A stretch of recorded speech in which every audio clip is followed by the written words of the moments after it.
പെഹൽഗാം ഭീകരാക്രമണത്തിൽ കേന്ദ്ര സർക്കാരിന്റെ വീഴ്ചകളെ വിമർശിച്ച ഗായികയായിട്ടുള്ള നേഹ സിംഗിനെതിരെ രാജ്യദ്രോഹ കുറ്റം പറഞ്ഞുകൊണ്ട് കേസെടുത്തിരിക്കുകയാണ്. എന്താണല്ലേ, വിമർശിക്കുന്നവരുടെ വാ മൂടി കെട്ടുകയാണ്.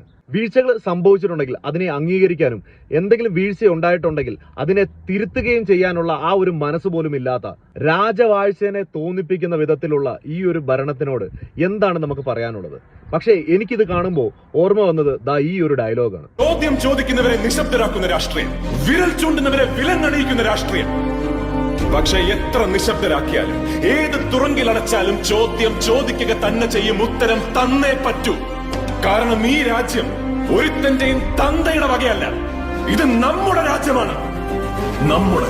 ഞാൻ ഇതിനെക്കുറിച്ച് എപ്പോൾ സംസാരിച്ചാലും എന്റെ ഇൻബോക്സിലൊക്കെ വന്നിച്ച് എന്നെ നിന്നെ നോട്ട് ചെയ്തിട്ടുണ്ട്, എന്റെ പിടിക്ക് പറിച്ചുകൊണ്ട് പോകുമെന്ന് പറയുന്നവന്മാരോട് ഈ സംസാരിക്കുന്നുണ്ട് എന്നുണ്ടെങ്കിൽ ഇതിനെതിരെ എന്ത് കാര്യങ്ങൾ വന്നാലും അതൊക്കെ താങ്ങാനുള്ള ഉറപ്പുള്ളത് കൊണ്ടാണ് സംസാരിക്കുന്നത്.